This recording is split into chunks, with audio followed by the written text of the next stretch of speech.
नमस्कार साथियों, आप सभी का जीएस भाई प्रेम चौहान यूट्यूब चैनल पर स्वागत है। हमने हमारे अधिकार नाम से एक सीरीज स्टार्ट की थी। उस सीरीज में हम हमारे मूल अधिकार पढ़ रहे थे, फंडामेंटल राइट। हमने कल तक जो आर्टिकल 20 और आर्टिकल 22 को पढ़ा था, बीच में एक आर्टिकल 21 को हमने छोड़ दिया था। वो एक बड़ा आर्टिकल था और उसे आज हम पढ़ेंगे। वो आर्टिकल 21 है, उसका नाम है प्राण एवं दैहिक स्वतंत्रता। प्राण और दैहिक स्वतंत्रता।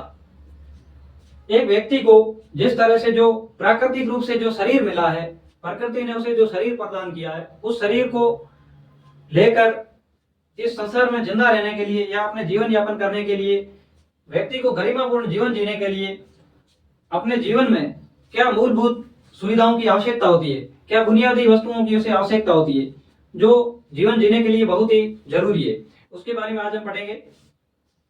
Protection of life and personal liberty, प्राण और दैहिक स्वतंत्रता। यह आर्टिकल 21 है जो हमें कार्यपालिका और विधानमंडल के द्वारा जो नियम, रूल या कानून बनाए जाते हैं उनसे संरक्षण प्रदान करने के लिए है। और आर्टिकल 14 जो समानता का अधिकार है और आर्टिकल 19 जो स्वतंत्रता का अधिकार है, उसका जो पूर्ण रूप से उल्लेख है जो आर्टिकल 21 में किया गया है। सबसे पहले आर्टिकल 21 की जो परिभाषा देने की जो शुरुआत हुई थी, यह एक खड़क सिंह केस हुआ था। खड़क सिंह वर्सेज यूपी स्टेट। इस वर्डिक्ट में सुप्रीम कोर्ट ने प्राण और दैहिक स्वतंत्रता जो आर्टिकल है उसकी परिभाषा देने की सुप्रीम कोर्ट के द्वारा शुरुआत की गई थी। और इसकी जो विस्तृत रूप से जो परिभाषा है वो भी सुप्रीम कोर्ट के द्वारा बार बार अपने जो वर्डिक्ट आए उनमें दी गई थी। और जिस तरह से सुप्रीम कोर्ट ने इस आर्टिकल में दूसरी किसी भी अपने फैसले को जोड़ना चाहा है, तो इस आर्टिकल में जो सबसे ज्यादा संशोधन है, या आप इसको पूरे संशोधन या इसके अंदर जो भी जोड़ा गया है वो सुप्रीम कोर्ट के द्वारा ही जोड़ा गया है। यह हमें कार्यपालिका और विधान मंडल के जो करते हैं उनके विरुद्ध में संरक्षण प्रदान करता है। और आर्टिकल 14 और 19 का विस्तृत रूप, इसमें पूर्ण रूप से व्याख्या की गई है। इस आर्टिकल में काफी अधिक व्याख्या की गई है। जैसे किसी भी व्यक्ति को अगर उसके प्राणों से वंचित किया जाता है, तो जो विधि की न्यायपूर्ण प्रक्रिया है उसी के अनुसार ही किया जाना चाहिए। उसके अलावा आप सरकार के या किसी भी लेजिस्लेचर के मनमानी पूर्ण कर्तव्य के विरुद्ध में संरक्षण प्रदान करता है, उस तरह से आप किसी को भी उसके प्राणों से वंचित नहीं कर सकते। इसमें जो एक प्राकृतिक न्याय की बात की गई है, नेचुरल जस्टिस। किसी भी व्यक्ति को अगर उसके प्राणों से वंचित किया जाता है तो जो प्राकृतिक तरीके से जो प्रकृति ने हमें जिस तरीके प्रदान किए हैं उसी के अनुसार होना चाहिए। उस प्राकृतिक तरीके का ध्यान रखना बहुत ही जरूरी है। प्राकृतिक न्याय है जो उचित, रिजु या युक्ति युक्त, फेयर, जस्ट एंड रीजनेबल होना चाहिए। किसी भी व्यक्ति को अपना गरिमापूर्ण जीवन जीने का अधिकार है। अगर प्रकृति ने उसे जो शरीर प्रदान किया है उसे लेकर कोई भी व्यक्ति अपना जीवन जीना उसके हाथ में है। इसमें एक आर्टिकल में बताया गया है कि आपके पास जीने का अधिकार है। किसी भी व्यक्ति के पास में जीने का अधिकार है।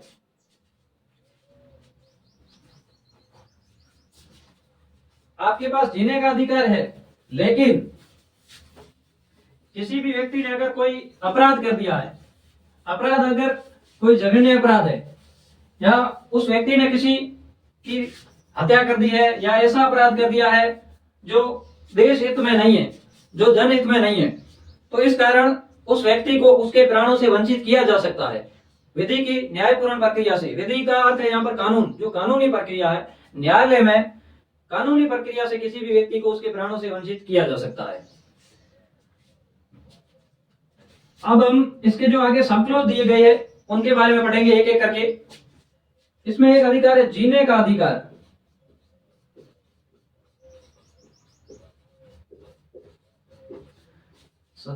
किसी का जन्म हुआ है तो उसे जीने का अधिकार है, लेकिन मरने का अधिकार।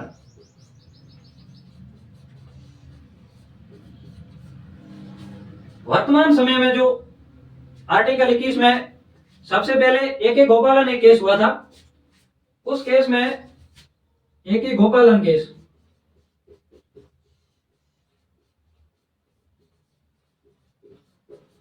इसमें एक कैदी था ऑटो शंकर। इस ऑटो शंकर कैदी की आत्मकथा, इस व्यक्ति ने जेल में रहते हुए अपनी एक आत्मकथा लिखी थी। उस आत्मकथा को प्रसारित करने के कारण जो जेल प्रशासन था उसने उस व्यक्ति को आत्मकथा प्रकाशित करने की अनुमति नहीं दी थी। इसके बाद में एक अखबार की न्यूज को देखकर जो AK गोपालन ये वकील थे, ये कर्नाटक के थे, वहां पर एक इन्होंने PIL दायर कर दी थी जनहित याचिका। उसमें इन्होंने, सुप्रीम कोर्ट ने बाद में वर्डिक्ट दिया था कि किसी भी व्यक्ति को अपनी आत्मकथा प्रकाशित करने का अधिकार है। अगर वो कैदी है तो उसकी इच्छा है या नहीं है, फिर भी उसकी आत्मकथा प्रकाशित की जा सकती है। उसके जेल के अंदर रहने के जो अनुभव थे, उसे क्या परेशानियां थी, क्या सुविधाएं थी, उसके बारे में उन्होंने जो अपनी आत्मकथा में लिखा था उसको प्रसारण करने के विरुद्ध था। इस केस में बताया गया था। इसके बाद में इसी जीने के अधिकार, बाद में एक और केस हुआ था पंजाब स्टेट में, ज्ञान कौर वर्सेस पंजाब स्टेट। बाद में यह केस है जो यूनियन ऑफ इंडिया के विरुद्ध हो गया था। इस केस में जब तक ये AK गोपालन केस में सुप्रीम कोर्ट ने अपने वर्डिक्ट में कहा था कि किसी भी व्यक्ति को अपनी आत्महत्या करने का अधिकार है, वो व्यक्ति अपने प्राण दे सकता है। लेकिन बाद में जो ज्ञान कौर केस हुआ था, इस केस में सुप्रीम कोर्ट ने अपने जो पहले के जो फैसला था, जो सुप्रीम कोर्ट का वर्डिक्ट था, उसको पलटते हुए इन्होंने, सुप्रीम कोर्ट ने कहा कि किसी भी व्यक्ति के पास मरने का अधिकार नहीं है, आपके पास जीने का अधिकार है। अगर आप मरने की कोशिश करोगे, अगर कोई भी व्यक्ति अपनी आत्महत्या करने की कोशिश करेगा, या वो व्यक्ति अपनी आत्महत्या करने के लिए अगर वो फांसी लगाने की कोशिश करे और बच जाए, या वो ट्रेन के आगे आने की कोशिश करे, बच जाए, या किसी गाड़ी के आगे आकर अपनी आत्महत्या करने की कोशिश करे, अगर वो बच जाता है या उसकी डेथ हो जाती है, फिर भी उसके ऊपर FIR दर्ज होगी। उस व्यक्ति के पास मरने का अधिकार नहीं है।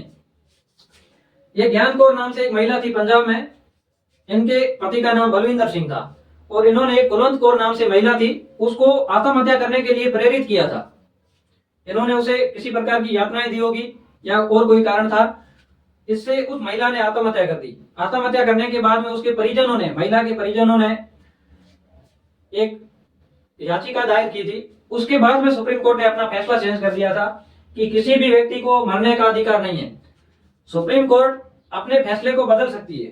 सुप्रीम कोर्ट ने जो फैसला वर्डिक्ट दिया है, सुप्रीम कोर्ट के पास में जुडिशियल रिव्यू का अधिकार है। सुप्रीम कोर्ट अपने फैसले को कभी भी बदल सकता है। इसमें किसी भी व्यक्ति को जीने का अधिकार है, लेकिन उस व्यक्ति को मरने का अधिकार नहीं है।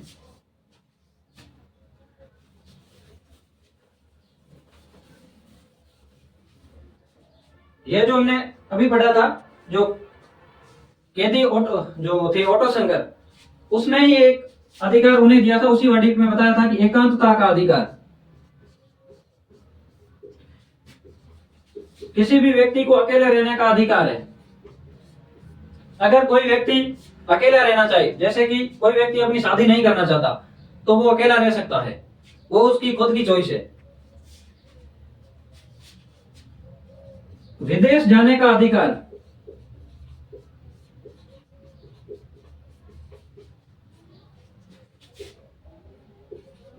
आपके पास विदेश जाने का अधिकार है। आपके पास राज्य से बाहर नहीं जाने का भी अधिकार, राज्य से बाहर नहीं जाने का अधिकार। किसी भी व्यक्ति को अगर अपने घर से, राज्य से, देश से बाहर नहीं जाना है तो वो उसका अधिकार है, वो नहीं जा सकता। कोई भी व्यक्ति विदेश जा सकता है, लेकिन इस केस में अगर कोई व्यक्ति अपराधी प्रवृत्ति का है या उसके द्वारा ऐसे कोई अपराध किए गए हैं जिसके ऊपर न्यायालय ने प्रतिबंध लगा रखा है, या न्यायालय के आदेश है कि वो व्यक्ति बाहर नहीं जा सकता, तो वो व्यक्ति बाहर नहीं जा सकता। विदेश जाने का अधिकार है जो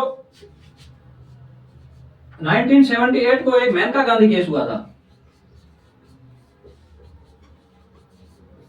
ये भारत के पूर्व प्रधानमंत्री इंदिरा गांधी थी, उनके बेटे की वाइफ थी मेनका गांधी। मेनका गांधी का पासपोर्ट तत्कालीन जनता पार्टी सरकार के द्वारा जब्त कर लिया गया था और इन्हें विदेश नहीं जाने की निर्देश दे दिए गए थे। कारण सरकार ने कुछ कारण बताए कि आप विदेश नहीं जा सकते। बाद में मेनका गांधी ने एक पीआईएल दायर की। मेनका गांधी केस में सुप्रीम कोर्ट के द्वारा आर्टिकल 21 में बहुत ही अधिक अधिकार जोड़े गए थे कि किसी भी व्यक्ति को जीने का अधिकार है, कहीं पर भी घूमने का अधिकार है, किसी भी व्यक्ति को साफ जलवायु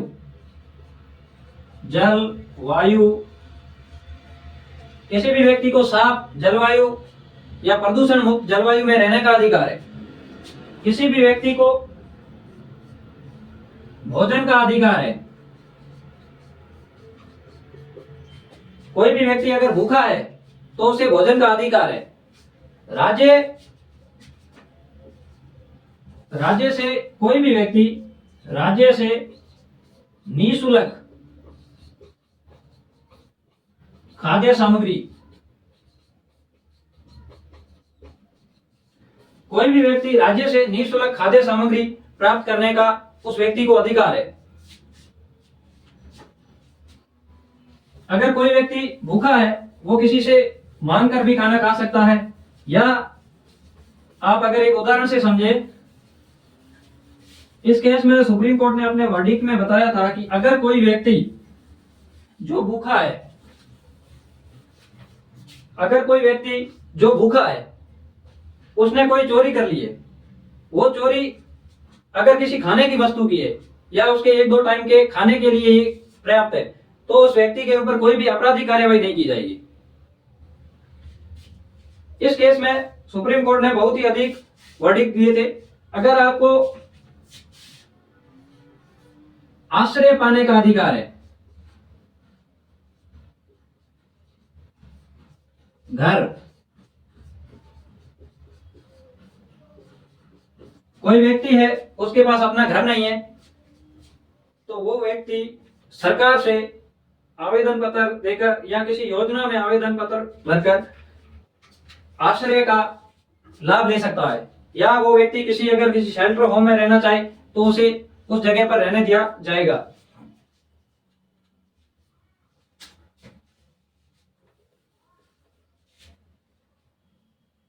निःशुल्क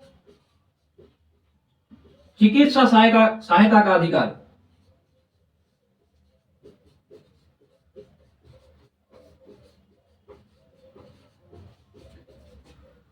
इसमें एक कंडीशन जोड़ी गई है कि अगर कोई व्यक्ति घायल है,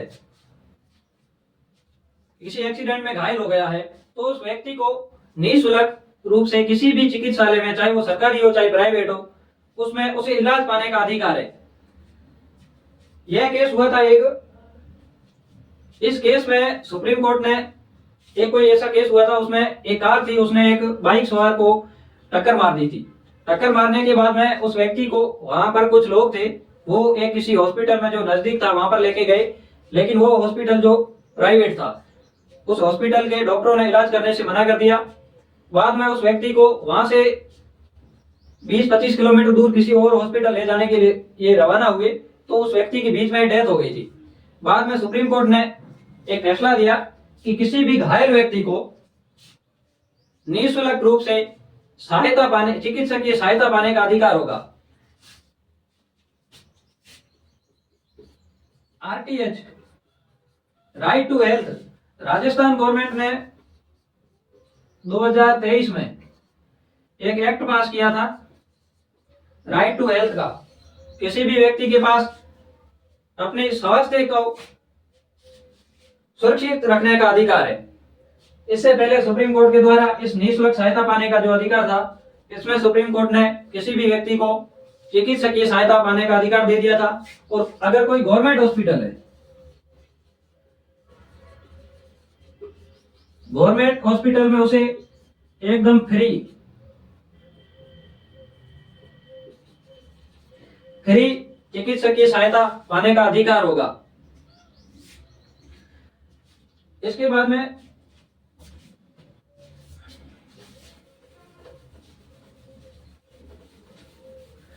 किसी भी व्यक्ति के पास में स्वास्थ्य का अधिकार होना बहुत ही जरूरी है। अगर कोई व्यक्ति या हमारे देश में जिस तरह से गरीबी है, बहुत अधिक लोगों को स्वास्थ्य का अधिकार प्राप्त है, लेकिन उन्हें अपने अपने अधिकारों का पता नहीं है। उनको समय पर सुरक्षित रूप से जो इलाज मिलना चाहिए या उनका जो इलाज होना चाहिए वो नहीं मिलता है। इसलिए राजस्थान सरकार ने 2023 के अंदर सरकार के द्वारा एक एक्ट पास करके सरकार ने जो हॉस्पिटल थे उनको वादे किया था। बाद में कई हॉस्पिटलों के द्वारा प्रोटेस्ट किए गए थे, लेकिन बाद में सरकार और उनके द्वारा कुछ समझौते किए गए और इस अधिकार को लागू किया था। इससे पहले राजस्थान में चिरंजीवी योजना चल रही थी। अभी आयुष्मान चिरंजीवी भारत योजना नाम से एक सरकार योजना चला रही है, उसी योजना का नाम परिवर्तन करके चला रही है। और किसी भी व्यक्ति को, ये एक बीमा योजना है, इसमें किसी व्यक्ति को 10 लाख रुपए तक का निःशुल्क इलाज करने का अधिकार दिया गया है। किसी भी व्यक्ति को प्रदूषण मुक्त जलवायु में रहने का अधिकार है। अगर कोई व्यक्ति है प्रदूषण मुक्त जलवायु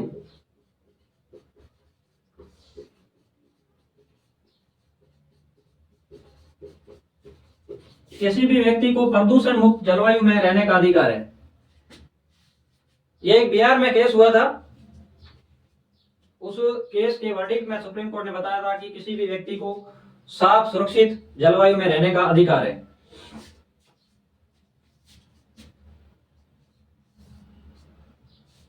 इसी के साथ ही किसी भी व्यक्ति को शिक्षा का अधिकार है। शिक्षा का अधिकार आर्टिकल 21 के में जोड़ा गया है, लेकिन इसमें भी एक लाइन लिखी गई है कि शिक्षा का अधिकार। आर्टिकल 21 के को हम आगे पढ़ेंगे फुल डिटेल से। उसमें एक एज ग्रुप बनाया गया है, लेकिन इसमें भी दिया गया है कि आपके पास शिक्षा का अधिकार है। धार्मिक स्वतंत्रता का अधिकार, किसी भी व्यक्ति के पास में किसी भी धर्म को मानने की स्वतंत्रता है। फोन टैपिंग,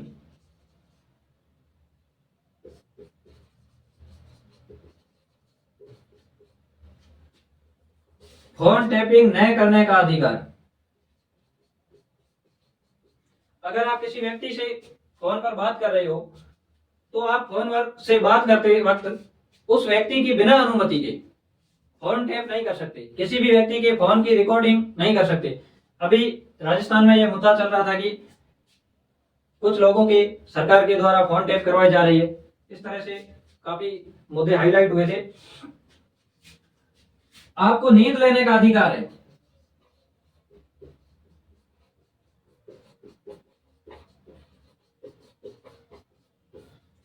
किसी भी व्यक्ति को नींद लेने का अधिकार है।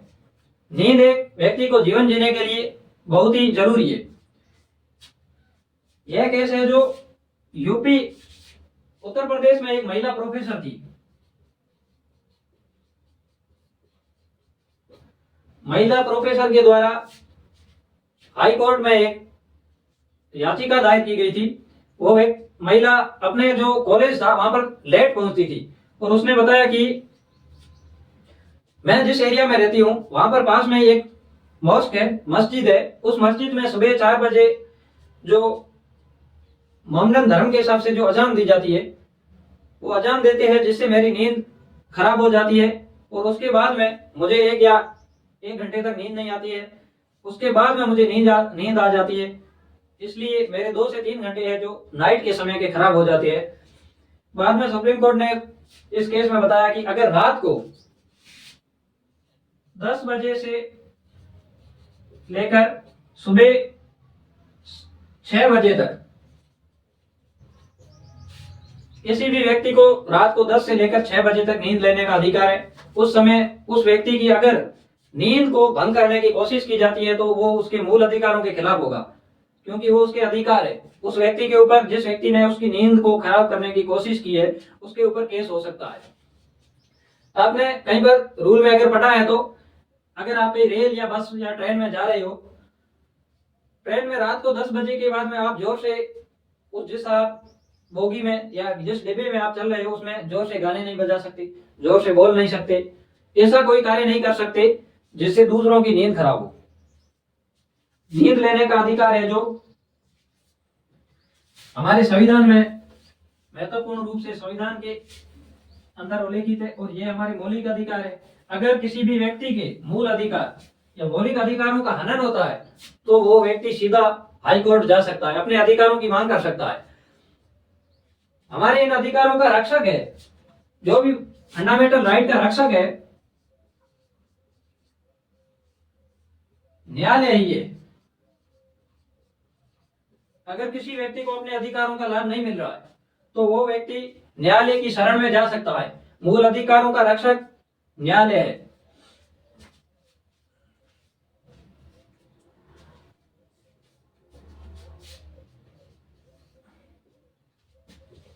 कार्यस्थल पर लैंगिक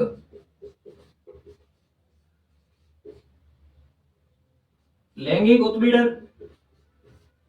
से सुरक्षा।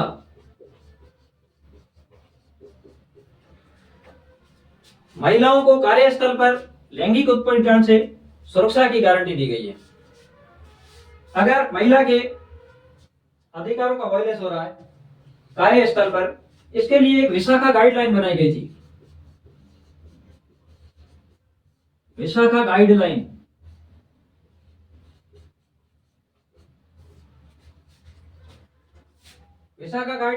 राजस्थान में एक महिलाओं का एसएनजी ग्रुप था, उस ग्रुप का नाम विशाखा नाम था और इस ग्रुप के द्वारा पीआईएल दायर की गई थी कि महिलाओं को साथ में जो कार्यस्थल पर लैंगिक रूप से जो उत्पीड़न होता है उससे हमें सुरक्षा दी जाए। तो सुप्रीम कोर्ट के वर्डिक्ट में सुप्रीम कोर्ट ने बताया कि किसी भी महिला को कार्यस्थल पर जिस समय वो कार्य कर रही है तो उसे कार्य के घंटे निर्धारित किए, महिला का वेतन पुरुष के समान होना चाहिए। अगर उस महिला का बच्चा है तो उस महिला को उस बच्चे को स्तनपान कराने के लिए सुविधा होनी चाहिए, एक जगह बैठने के लिए होनी चाहिए, महिलाओं को बैठने के लिए अलग जगह होनी चाहिए, महिलाओं के लिए अलग रूप से शौचालय की व्यवस्था होनी चाहिए। महिलाओं के लिए अगर किसी कार्यस्थल पर 10 से अधिक व्यक्ति कार्य कर रहे हैं तो उस जगह पर महिलाओं के अधिकारों से संबंधित एक समिति का उसी डिपार्टमेंट में गठन किया जाना चाहिए। उस समिति में एक महिला का सदस्य होना बहुत ही जरूरी है। किसी भी महिला को अपने बच्चे को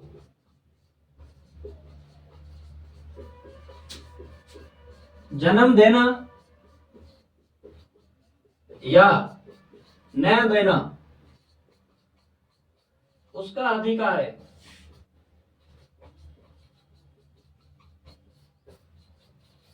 अगर कोई महिला अपने बच्चे को जन्म देना चाहती है या नहीं चाहती है, वो उस महिला का अधिकार है। गर्भपात नहीं करवाने का अधिकार,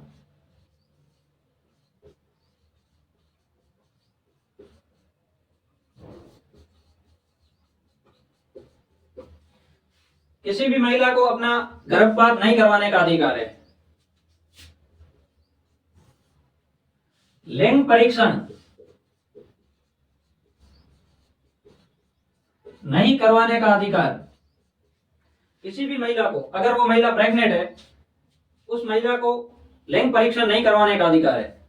अगर कोई व्यक्ति या कोई महिला या कोई संस्था या कोई हॉस्पिटल, कोई भी क्लिनिक वगैरह जो भी इन अधिकारों का अगर उल्लंघन कर रहा है, किसी महिला का लिंग परीक्षण कर रहा है, उसके पेट में जो बच्चा है उसका लिंग परीक्षण कर रहा है, तो यह आपराधिक कानून होगा।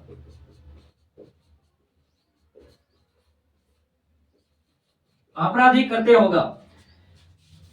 वर्तमान में सरकारों के द्वारा बेटी बचाओ, बेटी पढ़ाओ, बेटी बचाओ आंदोलन जो चल रहा है, उसमें अगर कोई महिला या कोई संस्था आ गया, कोई व्यक्ति लिंग परीक्षण करवा रहा है, तो कार्यवाही अपराधी करते होगा, उसके ऊपर कार्यवाही होगी और इनाम भी दिया जा रहा है लगभग 2.5 लाख रुपए। अगर कोई व्यक्ति लिंग परीक्षण की जानकारी देता है या सूचना देता है, इसके लिए एक नंबर जारी करके रखा 1098।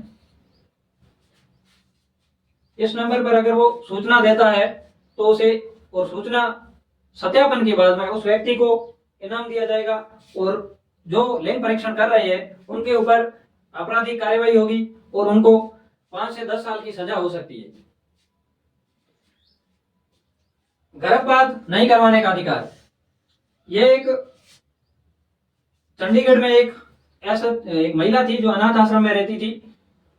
उस महिला को, जो महिला थी वो मंदबुद्धि थी, मंदबुद्धि होने के कारण किसी ने उससे रेप कर दिया था और वो महिला किसी आश्रम में रहती थी। महिला प्रेग्नेंट हो गई थी। प्रेग्नेंट होने के बाद में वहां पे जो कार्यकर्ता थे उस आश्रम में, उन्होंने उस महिला का गर्भपात करवाने की, सरकार से परमिशन लेने की कोशिश की। बाद में एक पीआईएल दायर की गई, सुप्रीम कोर्ट के द्वारा मना कर दिया था। सुप्रीम कोर्ट ने कहा कि आप किसी भी महिला का उसकी अनुमति के बिना नहीं करवा सकते। बाद में इसमें समय समय पर परिवर्तन कर दिए गए।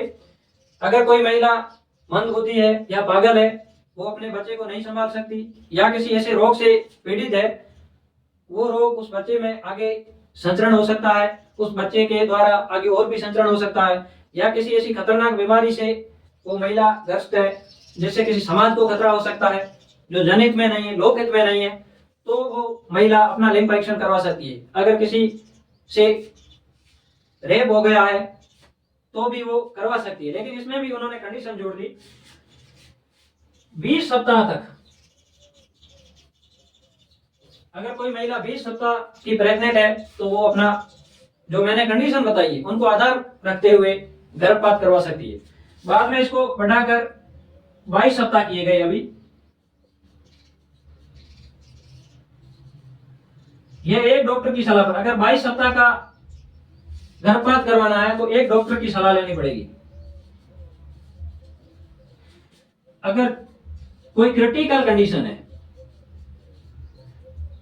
अगर कोई क्रिटिकल ऐसी कंडीशन हो गई है कि 24 सप्ताह हो गए हैं, तो सुप्रीम कोर्ट के द्वारा एक मेडिकल हेल्थ के लिए समिति गठित की जाएगी। उस समिति की रिकमेंडेशन के आधार पर ही उस महिला का 24 सप्ताह तक गर्भपात हो सकता है, जिसकी अनुमति दी गई है। वर्तमान समय में सरकार के द्वारा बहुत ही कठिन कानून बनाया गया है। अगर कोई गर्भपात करवा रहा है या लिंग परीक्षण करवा रहा है, उसके ऊपर कानूनी कार्यवाही होगी और आपराधिक कृत्य दर्ज किया जाएगा। और जिस व्यक्ति ने शिकायत की है, जिस व्यक्ति ने प्रशासन को सूचना दी है, उस व्यक्ति को सम्मान दिया जाएगा, उसे पुरस्कार स्वरूप कुछ राशि दी जाएगी, जिससे लोगों में अगर ऐसा कोई कृत्य हो रहा है तो उसकी सूचना देने की प्रवृत्ति बढ़े। इसके बाद में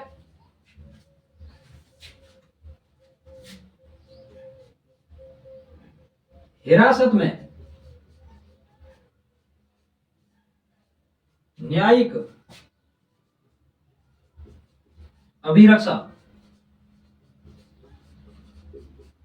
किसी भी व्यक्ति को हिरासत में अपने अधिकारों की रक्षा करने का अधिकार होगा।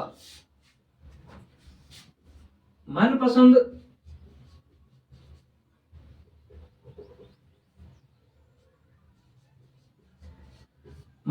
वकील,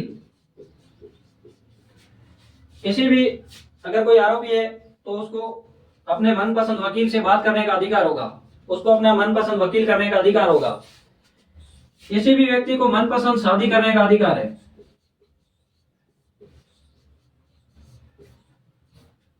किसी भी व्यक्ति को मनपसंद शादी करने का अधिकार है, मनपसंद वकील से बात करने का अधिकार है, न्यायिक अभिरक्षा में अपने हितों की रक्षा करने का अधिकार है, हथकड़ी नहीं लगाने का अधिकार।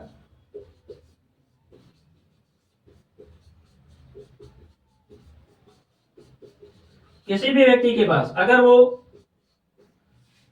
आतन अपराधी नहीं है, बार बार उसके द्वारा अपराध नहीं किए जा रहे हैं, या ऐसा खतरनाक अपराधी नहीं है, समाज का कोई सभ्य व्यक्ति है, उसके द्वारा जाने अनजाने या गलती से या उसके द्वारा किसी ऐसा ही आरोप लगा है, तो वो व्यक्ति हथकड़ी नहीं लगाने का भी अधिकार है उसके पास, उस अधिकार की वो मांग कर सकता है। किसी भी व्यक्ति को अपनी आत्मरक्षा करने का अधिकार होगा, आत्मरक्षा का अधिकार।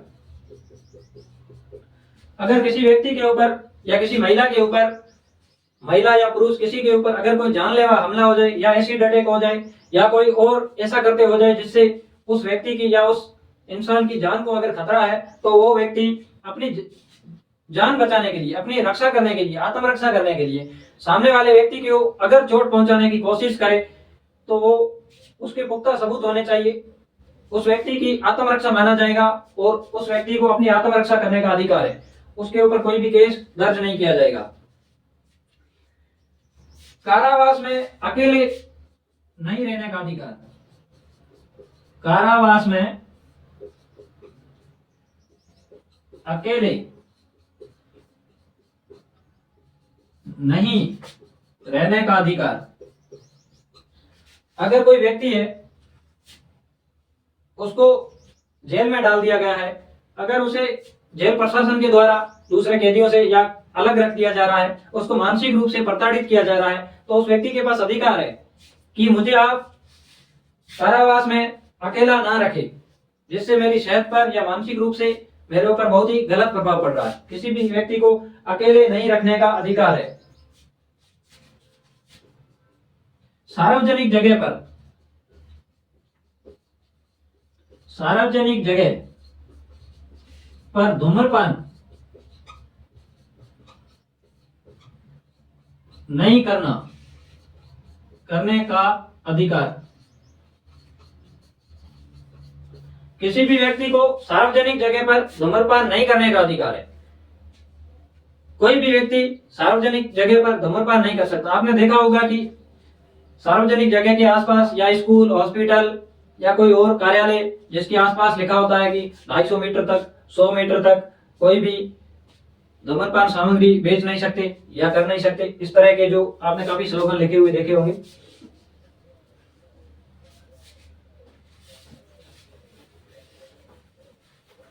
धूम्रपान हमारे समाज का बहुत ही बड़ा दुश्मन है एक तरह से। धूम्रपान से जो व्यक्ति धूम्रपान कर रहा है, जो व्यक्ति सिगरेट पी रहा है और उसके पास में एक ऐसा व्यक्ति बैठा है जो नहीं पी रहा है, उस व्यक्ति को जो नहीं पीने वाला है, उसको जो पीने वाला है उससे ज्यादा खतरा है।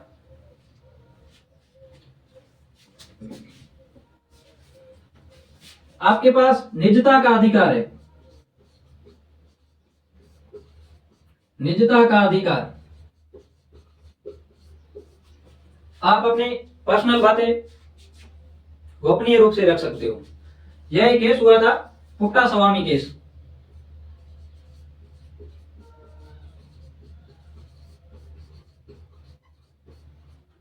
ये खुद वकील थे।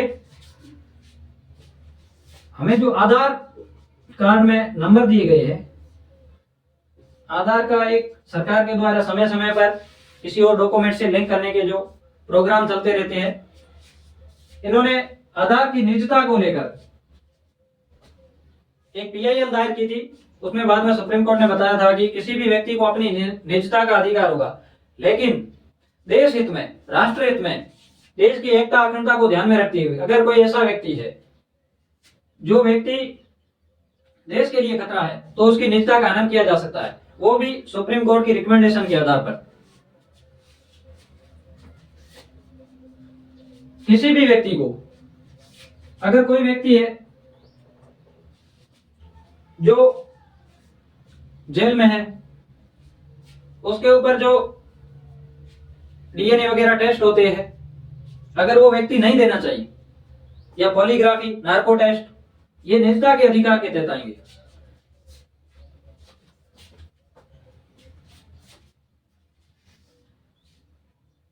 इसके बाद में निजता का जो केस हुआ था, इसमें सुप्रीम कोर्ट ने बाद में आधार कार्ड को किसी भी डॉक्यूमेंट से लिंक करने के लिए छूट दे दीजिए।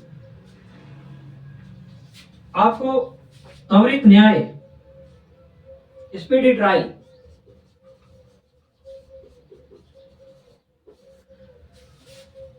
यह केस हुआ था बिहार में, रोशन आरा वर्सेस बिहार।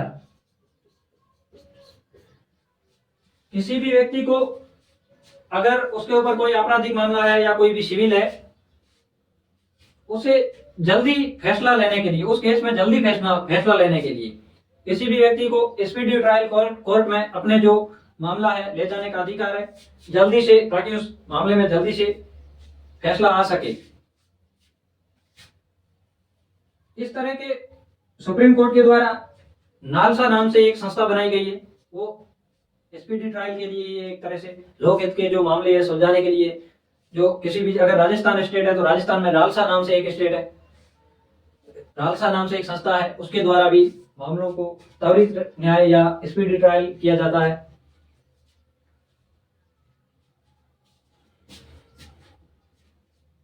जीव जंतुओं को जीने का अधिकार। अगर कोई जीव जंतु है,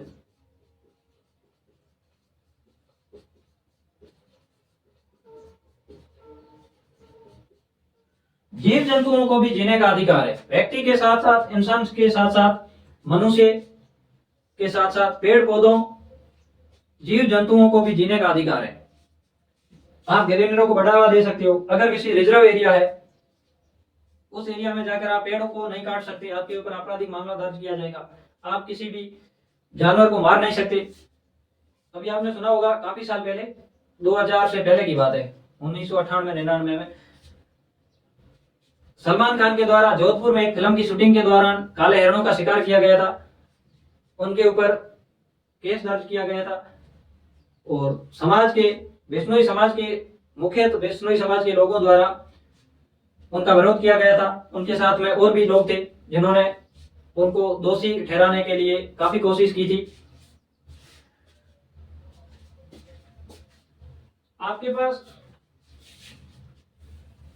आवास का अधिकार है, मार्ग का अधिकार है। अगर आप कहीं पर जाना चाहते हो या आप जा रहे हो, अगर आपके घर या आपके कहीं जाने का गंतव्य स्थान है, वहां तक जाने के लिए मार्ग नहीं है, तो आपके पास मार्ग का अधिकार होगा। आरटीआई, सूचना का अधिकार है आपके पास, सूचना का अधिकार।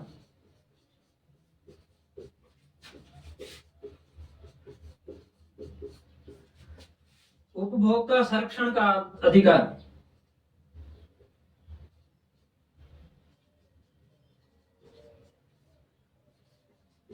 अगर कोई उपभोक्ता है तो उसके अधिकारों का संरक्षण होना चाहिए।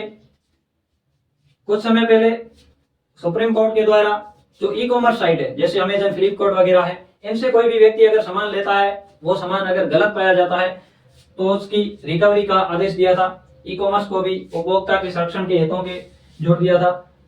2020 में संविधान में भी और राजस्थान में भी राजस्थान सरकार ने एक एक्ट पास किया था कि किसी भी व्यक्ति को उसके उपभोक्ता के अधिकारों का संरक्षण होना चाहिए। सूचना का अधिकार, आप किसी भी सरकारी डिपार्टमेंट से सूचना प्राप्त कर सकते हो। वो सूचना देश हित, जनहित, राष्ट्रहित में होनी चाहिए। देश की एकता, अखंडता को खतरा नहीं होना चाहिए। जलवायु परिवर्तन के विरुद्ध अधिकार, जलवायु परिवर्तन के विरुद्ध अधिकार, ये अभी 2023 में वेस्टर्न राजस्थान में जो ग्रेट इंडियन बस्टर्ड है, उनकी रक्षा के लिए जो मुख्यतः जैसलमेर के एक व्यक्ति थे,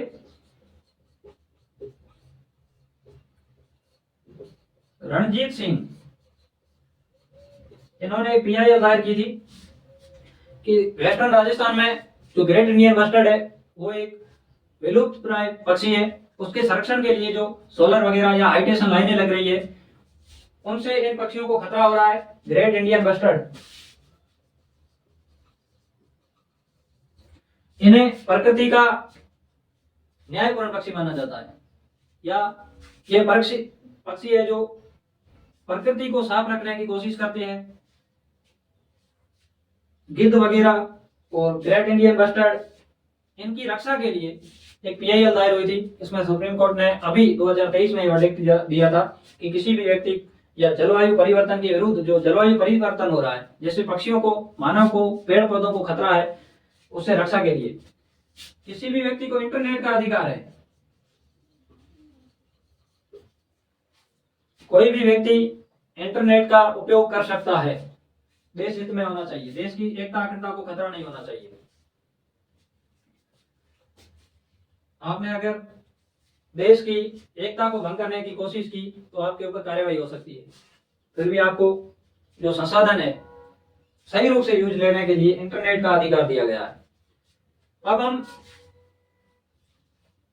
इसमें एक और अवसर की समानता, यह हमने एक आर्टिकल में पढ़ा था, अवसर का अधिकार,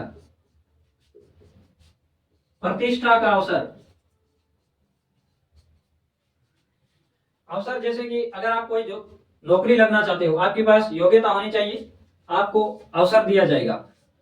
आपकी प्रतिष्ठा को कोई खराब ना करे, आपकी प्रतिष्ठा बनाए रखने के लिए आपके पास अधिकार है। अब हम आर्टिकल 21 में, आर्टिकल 21 के में जोड़ा गया था एक शिक्षा के लिए, अनुच्छेद 21 के 6 से 14 वर्ष के बच्चे को निःशुल्क शिक्षा का अधिकार। अगर 6 वर्ष से कम है उसके लिए आंगनवाड़ी की व्यवस्था राज्य करेगा। 6 वर्ष के कम आयु के बच्चे के लिए आंगनवाड़ी की व्यवस्था राज्य के द्वारा की जाएगी, राज्य हित में, बच्चों के हित में। 6 से 14 वर्ष के बच्चे हैं, इनको राज्य निःशुल्क शिक्षा देगा। ये अधिकार है जो पहले बीपीएसपी में शामिल था, आर्टिकल 45 में था पहले।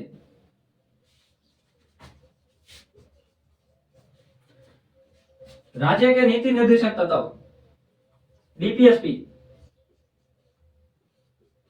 राज्य के नीति निर्देशक तत्व में शामिल था। उसके बाद में सरकार ने, सुप्रीम कोर्ट ने अपने एक वर्डिक्ट में बताया था, और बाद में सरकार के द्वारा 6 से 14 वर्ष के बच्चों को 86 कॉन्स्टिट्यूशन अमेंडमेंट, 86वां संविधान संशोधन 2002 के तहत मूल अधिकार में शामिल कर दिया था। Directive procedure of state policy, राज्य के नीति निर्देशक तत्व, राज्य के नीति निर्देशक तत्व, directive principle of state policy राज्य के नीति निर्देशक तत्व में था। बाद में इसको आर्टिकल 21 में शामिल कर दिया। और आर्टिकल 51 के में एक बात शामिल की गई है, एक लाइन लिखी गई है कि माता पिता या अभिभावक का कर्तव्य है कि बच्चों को शिक्षा दिलवाएं। आर्टिकल 51 के में जो ड्यूटीज है, माता पिता या अभिभावक का कर्तव्य है, उनकी ड्यूटी है कि आप अपने बच्चों को शिक्षा दिलवाने की कोशिश कीजिए। शिक्षा का अधिकार बहुत ही महत्वपूर्ण है। आज हमने आर्टिकल 21 के बारे में पढ़ा। आपको यह सेशन कैसा लगा? आप इस सेशन को लाइक, शेयर और सब्सक्राइब कीजिए और अपने दोस्तों को भी शेयर कीजिए। ये अधिकार समाज के प्रति व्यक्ति को जानने अधिकार है। अगर उसे अपने अधिकारों का पता नहीं होगा तो उसके साथ में न्यायपूर्ण व्यवहार नहीं किया जाता है। तो आपको यह सेशन कैसा लगा? आप लाइक, शेयर और कमेंट कीजिए और आप सभी का धन्यवाद।